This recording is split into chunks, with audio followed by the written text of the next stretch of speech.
कभी किसी ने सोचा था एक बेटी को छोड़ने का दर्द एक दिन उसकी सबसे बड़ी हार बन जाएगा। ये कहानी है रवि चौधरी की, जिसकी ख्वाहिश एक बेटे की थी, लेकिन किस्मत ने उसे एक ऐसी बेटी दी जिसे उसने अपनाया नहीं, और वो बेटी आज नाम नहीं पहचान बन गई।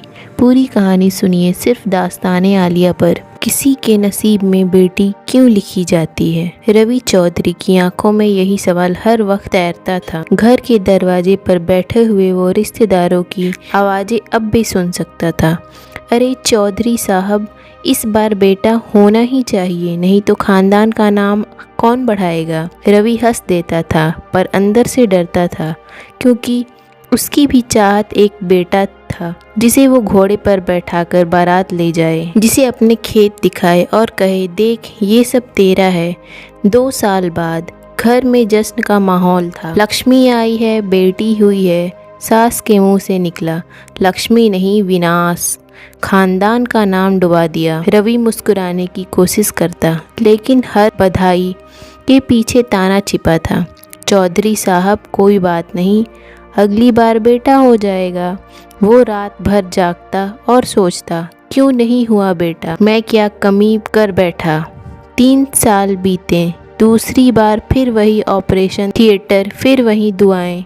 रवि ने मांगी थी एक ही चीज, भगवान इस बार बेटा दे दो। डॉक्टर बाहर आया, बोला बधाई हो, बेटी हुई है। उसका दिल जैसे पत्थर हो गया, कंधे झुक गए।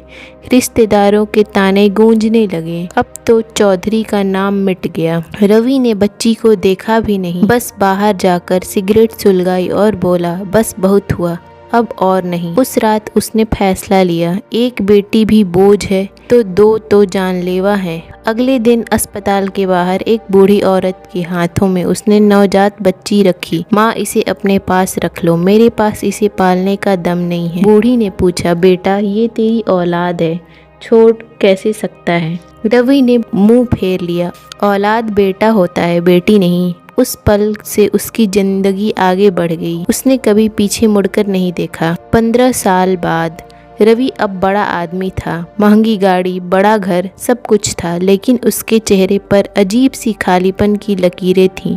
घर में एक बेटा था, आरव, लेकिन आरव के लिए उसे वक्त नहीं था। फोन, बिजनेस, पार्टियां, यही उसकी दुनिया थी। एक दिन एक इवेंट में रवि गाड़ी से उतरा। मीडिया कैमरे फ्लैश करने लगे। स्टेज पर एक नाम गूंजा, please welcome doctor Kiara Mehta, जिन्होंने गरीब बच्चों के लिए सबसे बड़ा हॉस्पिटल बनाया है। रवि ने स्टेज की तरफ देखा, उसकी आंखें ठहर गईं। वो लड़की, वही आंखें, वही मासूमियत। दिल ने कहा, ये तो मेरी ही। गला सूख गया। उसने किसी से पूछा, ये लड़की कौन है? किसी ने कहा, डॉक्टर कियारा, अनाथालय में पली बढ़ी, आज करोड़ों की मालकिन, लेकिन दिल से अब भी जमीन से जुड़ी हुई। रवि के कदम लड़खड़ा गए। दिल के अंदर कोई तेज चाकू चला गया। इवेंट खत्म हुआ। रवि हिम्मत जुटाकर उसके पास गया। बेटा, कियारा मुड़ी। उसकी आंखों में कोई आंसू नहीं था, बस ठंडक थी। जी,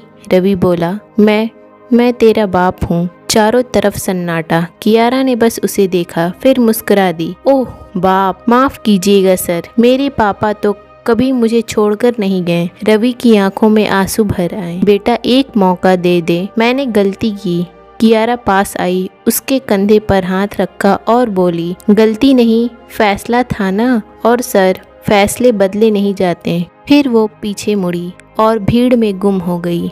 रवि वही खड़ा रह गया। कैमरे क्लिक कर रहे थे, लेकिन उसके अंदर अब सब खामोश था। जिस बेटी को उसने नाम देने लायक नहीं समझा था, आज वही नाम बन गई थी, और वो सिर्फ एक तमाशबीन रह गया। रवि ने सोचा, बेटी सिर्फ बोझ है, लेकिन जिस नाम को उसने अपनाने लायक नहीं समझा था, वही नाम आज उसकी सबसे बड़ी हार बन गया। क्या आपने कभी सोचा है, बेटियां सिर्फ घर नहीं संभालती, वो पूरी दुनिया बदल सकती है। अगर ये कहानी आपके दिल को छू गई तो लाइक करें, शेयर करें और सब्सक्राइब करना ना भूलें, क्योंकि दास्ताने आलिया लाती है आपके लिए रिश्तों की सबसे अनकही कहानियाँ। बेटी बोझ नहीं, सबसे बड़ी ताकत है।